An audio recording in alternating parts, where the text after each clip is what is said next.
반갑습니다. 좋은 날입니다. 잘 지내셨습니까? 오늘은 2024년 2월 9일입니다. 오늘은 구정 연휴의 첫날입니다. 잘 지내고 계시죠? 아마 고향으로 가신 분도 계실 거고 또 아마 집에 그냥 쉬시는 분도 계실 텐데 오늘도 하나님 은혜 가운데서 잘 지내시는 또 금요일 되고 또 복된 연휴가 되기를 간절히 축복합니다. 너무 많이 드시지 마시고요. 적당히 맛있게 드시면 좋을 것 같아요. 그죠?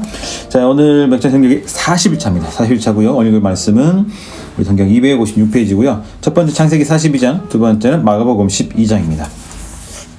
자, 맥주 성경읽기 40일차 출발합니다. 첫 번째 창세기 42장입니다. 자, 요셉이 드디어 형들을 만나는 순간입니다.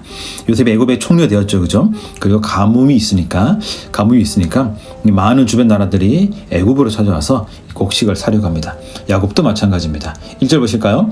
그때에 야곱이 애굽에 곡식이 있음을 보고 아들들에게 이르되 너희는 어찌하여 서로 바라보고만 있느냐. 야곱이 생각했습니다, 그죠? 말했습니다. 야, 너네 왜 가만히 있냐? 우리 지금 곡식이 없지 않냐. 애굽에 곡식이 많다고 하니까 가서 곡식 좀 사와라. 그래서 아들들, 요셉의 형들이죠. 형들이 애굽으로 갑니다. 그리고 요셉이 드디어 형들을 만납니다. 형들은 요셉 못 알아보고 요셉은 형들을 알아보았습니다. 자, 특별히 여기서 9절 보실까요? 요셉이 그들에게 대하여 꾼 꿈을 생각하고 그들에게 이르되 너희는 정탐꾼들이라 이 나라의 틈을 엿보려고 왔느니라. 오늘 42장 보시면 요셉은 계속 형들에게 얘기합니다. 너는 정탐꾼이지? 그렇게 말한 이유가 뭐냐면 바로 방금 9절에 나와 있는 거죠.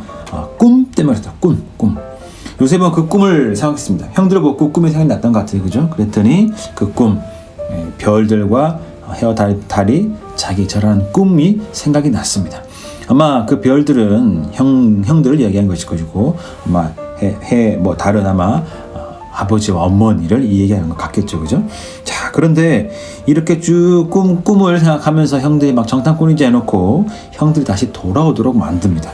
그 이야기가 오늘 42장에 쭉 이어지면서 이제 요셉의 형들이 아버지 야곱을 만나서 이런 일이 있었습니다. 야곱이 너 왜 이렇게 말했느냐 하는 이런 이야기가 오늘 42장에 이어집니다. 자, 42장은 왜 무엇을 말씀하고 있을까요?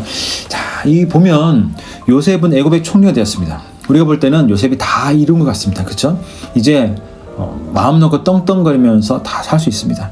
그동안 힘들었고 고난스럽고 감옥에 흘렸던 눈물과 아픔과 다 치료받고 그죠? 아주 큰 소리 넓은 집에서 좋은 차 타고 마음껏 사치하면서 마음껏 지낼 수 있습니다. 그렇죠? 그 권력 쥐고 막 마음대로 편하게 살 수 있었습니다. 자, 그러나 요셉은 잊지 않았습니다.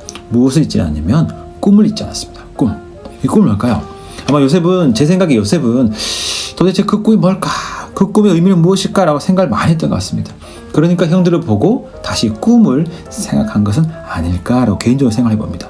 결국 요셉은 어떠한 사람이었냐면 자기에 주어진 그 일에 충실하고 열심히 하는 사람이었지만 동시에 하나님에 대해서 마음을 계속 가지고 있는 사람이었다는 것을 알 수가 있습니다. 감옥에 있을 때에도 또 그 전에 보디발의 집에 있을 때에도 요셉은 하나님을 잘 섬기며 살았습니다. 그것은 분명히 감옥에 있을 때도 마찬가지였을 것입니다. 지금도 마찬가지죠. 우리가 볼 때 요셉이 그냥 많은 업무에 막 열심을 내고 막 그렇게 일을 하다가 바쁘게 하루하루 지낸 것 같지만 오늘 이 9절을 보면 결코 그렇지 않다라는 거 우리가 충분히 생각을 할 수 있을 것 같습니다. 요셉은 여전히 바쁜 가운데서도 하나님을 기억하고 하나님이 주신 그 꿈을 기억하면서 도대체 이 꿈이 무슨 의미가 있을까라고 생각하면서 그 말씀을 계속 붙잡고 있었던 것을 기억합니다. 오늘 마찬가지입니다. 우리도 오늘 요셉에게 있어서 꿈은 우리에게 있어서 거의 말씀과 비슷합니다. 자, 그것은 무엇이냐? 우리가 우리 삶 가운데 있으면 분명히 좋고 잘 된 일들이 있죠, 그죠? 우리가 일상의 삶 가운데서 계획했던 일, 또 꿈꿔왔던 일들이 잘 되기도 합니다. 그러나 우리가 그때 우리가 잊지 말아야 될 것은 무엇이냐면 그런 일 자체가 잘 되는 것, 거기에만 빠지는 것이 아니라 오늘 하나님이 나에게 주신 그 말씀 붙잡고 그 말씀이 어떻게 이루어지는가 거기에도 관심을 많이 더 기울여야 한다는 것이죠. 어쩌면 우리는 우리 삶 가운데 말씀이 어떻게 이루어지는가, 내가 그 말씀을 어떻게 살아야 되는 것인가, 내 일상의 삶에서 이 말씀을 사는 것이 무엇인가, 거기에 더 훨씬 더 많은 관심이 필요하다는 것입니다. 우리는 일상이 잘 되면 그것을 잊어버리죠, 그죠? 잘 결혼하고 또 좋은 배우자 만나고 또는 직장 잘 되고 일이 잘 풀리고 또 그러면은 어느덧 하나님에 대한 것들을 다 잊어버리는 그런 우리의 참 부족한 모습을 봅니다. 저도 마찬가지고요. 그래서 어쩌면 하나님이 나에게 더 관심을 가져봐라. 내 말씀을 기억해라. 라는 신호들을 우리에게 주지 않나 하는 개인적인 생각을 해봅니다. 오늘 여러분 말씀 가운데서 은혜 받은 것이 무엇이 있습니까? 또는 내가 이렇게 살아야겠다, 이렇게 한번 해볼까 라고 도전을 받은 것들은 무엇이 있습니까? 오늘 하나님 우리 마음 가운데 그것을 깨닫게 하셨다면 그것은 그냥 지나쳐서는 안 될 일일 것 같습니다. 하나님 어떤 마음을 주셨다면 그 마음 붙잡고 그 말씀 붙잡고 이것이 내 삶 가운데 어떻게 이루어질까라고 고민해 보면서 또 그 말씀을 이루어가는데 힘을 쓰고 또 애를 쓰면서 그 말씀에 대한 관심을 잊지 않고 내 삶 가운데 말씀이 이루어지는 것에 또 여전히 초점 맞추며 살아가시는 저와 여러분 모두가 되시기를 간절히 축복합니다. 자, 이것이 첫 번째고요. 자, 두 번째는 마가복음 12장입니다. 여기 보시면은 두 번째 13절부터 17절까지 보실까요? 자, 내용 간단합니다. 가이사에게 세금을 바치라라는 것이죠. 자, 이게 보시면 13절에 바리새인과 헤롯 땅 중 사람 몇 명이 와서 사람에게 예수님께 말합니다. 선생님, 당신은 참 대단한 분이십니다. 가이사에게 세금을 바칠까요? 말까요? 자, 이것은 무슨 대답을 해도 예수님이 공격을 받을 수밖에 없는 그런 질문입니다. 가이사에게 바치라 그러면은 유대인들은 전통적으로 특히 이방인에게 세금을 바치냐 생각하는 사람들 많았거든요. 그들이 있으면 공격하겠죠. 반대로 세금 받지 마라 그러면 그동안 또 예수님 그 로마 밑에 열심히 세금 바치는 이들이 야 예수님 반역이라고 몰고 갈 수 있겠죠. 자, 그래서 예수님 뭐라고 말씀하시냐면 가이사의 것은 가이사에게, 하나님의 것은 하나님께 바치라. 아주 정확한 말씀을 하셨습니다. 자, 이것은 무슨 의미가 있을까? 여러 가지 뜻이 있을 수 있겠죠. 그죠? 그러나 오늘 창세기 말씀과 연결해서 생각해 보자면 우리는 항상 세상에서도 하나님 앞에서 균형 잡힌 삶을 살아야 된다는 거죠. 어느 한쪽으로 치우치면 안 된다는 것입니다.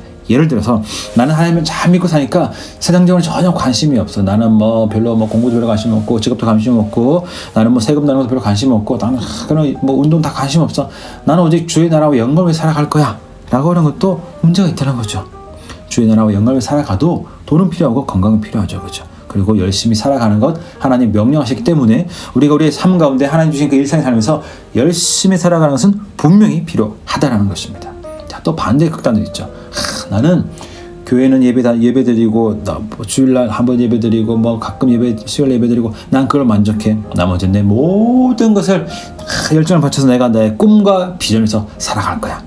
그런 것도 문제가 있다는 것입니다. 분명히 열심히 일해야 되는 건 맞지만 하나님은 우리 삶 가운데 일상 가운데 그 일상 모두가 하나님께 온전히 드리는 제사가 되기를 원하신다는 것입니다. 그러니까 하나님의 일, 세상 일 나눠져 가지고 내가 직장을 다니고 뭔가 일을 할 때는 그건 세상 일이니까 하나님과 관계가 없고 내가 교회에서 봉사와 교회 예배드리고 하는 것은 하나님의 일이고 하나님이 기뻐하신 거다라고 우리가 딱 잘라서 말하면은 그건 큰 오해라는 거죠. 오산이라는 것입니다. 우리 삶 전체를 하나님 받기를 원하신다는 것입니다. 그래서 우리는 정직해야 되고 또 직장에서 열심히 일을 해야 합니다. 그렇죠? 직장에서 몰래 성경 큐티하고 그러면 안 됩니다. 쉬는 시간에 밥 먹는 시간에 그럴 수 있겠죠. 그러나 일하는 시간에 열심히 일을 해야 되고 공부할 때 열심히 공부를 해야 합니다. 그 외에 그 모든 것을 하는 목표가 무엇이냐, 목적이 무엇이냐, 주의 나라와 영광을 위해서라는 것입니다. 열심히 일하되 주님을 위해서, 열심히 공부하되 주님을 위해서 열심히 일하며 공부하며 나아가야 되는 줄로 믿습니다. 또 우리가 믿음을 가지고 사는 것도 결국 누구를 위해서냐, 우리가 믿지 않는 사람에게 도움을 주고 결국 우리의 삶을 통해서 그들에게 복음을 전하기 위해서죠. 때로 말로 복음을 전할 수 있겠지만 때로 우리의 삶을 통해서도 그들에게 복음을 전할 수가 있을 겁니다. 그래서 오늘 첫 번째 창세기 말씀과 연구한 점 생각해보자면 우리는 세상에서도 주님 안에서도 균형 잡힌 멋진 충실한 삶을 잘 살아야 된다. 그렇게 적용을 하시면 좋을 것 같습니다. 오늘 여러분 어디에서 시간을 많이 보내십니까? 오늘 조금 다르겠죠. 저 같은 경우에는 교회에 있는 시간이 절대적으로 많겠죠. 그죠? 네, 새벽에 나와서 거의 중간 나가는 일 없으면은 하루 종일 교회에 있습니다. 마찬가지로 아마 여러분들은 직장 다니시면 아침에 직장에 가서 열심히 일하겠죠. 그죠? 퇴근하고 저녁에 오시겠죠. 그죠? 우리가 어디에 있든지 간에 때로 우리가 발걸음 어디 머물렀든지 간에 우리가 어쨌든 균형을 잘 잡으면서 주님 보시기에 아름다운 모습, 또 세상 사람들 볼 때도 참 열심히 잘 살아간다 하는 그런 모습도 우리에게 필요하다라는 것이죠. 날마다 열심히 행하시면서 오늘 믿음 안에서 좋은 모습뿐만 아니라 일상에서도 아름다운 모습으로 참 열심히 잘 부지런히 살아가는 저와 여러분 모두가 되시기를 간절히 축복합니다. 열심히 운동도 하시고 책도 보시고 영화도 보시고 놀러도 가시고 맛있는 커피도 드시고 맛집 찾아가시고 하시면서 항상 주님의 은혜를 잊지 않고 그 모든 것의 방향이 주님께로 향할 수 있는 그런 귀한 삶, 또 균형 잡힌 멋진 삶이 되기를 간절히 축복합니다. 오늘 하루 또 연휴인데 잘 지내시고 또 연휴 끝난 다음 저는 화요일 날 여러분과 만나도록 하겠습니다.